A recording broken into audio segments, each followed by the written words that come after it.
Kompetensi bawah sadar. Suatu hari, seseorang berbagi cerita kepada saya. Dia berkata, saya menderita insomnia, Pak. Tidak bisa tidur kalau belum dengar ayam berkokok atau azan subuh. Sudah 5 tahun saya merasakan penderitaan seperti ini. Yang jadi masalah, tak lama setelah saya tidur, anak-anak bangun karena hendak ke sekolah. Dan suami juga harus pergi ke kantor. Jadi saya terbangun lagi. Demikian sang ibu membuka curhatannya.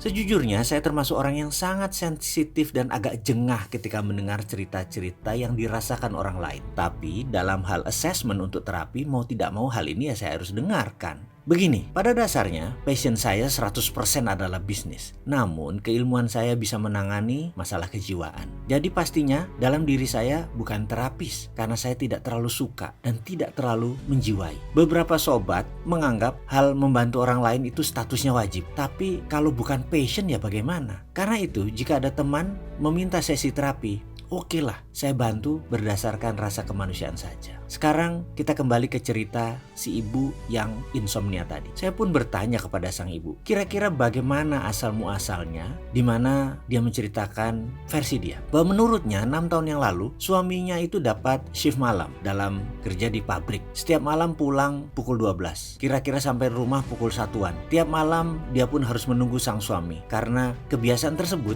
dia sekarang nggak bisa tidur hingga harus lewat larut malam atau menjelang pagi. Sekali lagi, itu hanya informasi dari sang ibu. Disinilah kemampuan kita untuk melihat masalah diuji. Benarkah kesimpulan ibu tersebut atau itu hanya asumsinya dia? Saya mencoba memperhatikan benar apa yang terjadi pada wajah sang ibu. Saya melihat dia jujur nih. Tapi saya terus menggali dengan pertanyaan, maka saya berkesimpulan, rasanya ini asumsi deh, bukan akar masalah yang sebenarnya. Saya harus menggali lebih dalam lagi. Kali ini saya harus memimpin pertanyaan. Saya tidak bisa menggunakan pertanyaan terbuka. Saya harus memberikan dia pertanyaan tertutup dan menjurus. Pertanyaan terbuka itu begini, bagaimana cara Anda masak nasi? Itu pertanyaan terbuka. Bisa berbagai jurus dan terbuka. Kalau pertanyaan tertutup itu jawabannya ya atau tidak. Misalnya, kamu bisa ngaji ya? Maka jawabannya ya atau tidak. Itu pertanyaan tertutup. Jadi saya harus mulai memberikan dia pertanyaan yang tajam, menjurus. Ibu orang Jawa ya? Seberapa ibu mengerti istilah ngerowot, laku, prihatin, kumkum, dan nyajen? Tanya saya.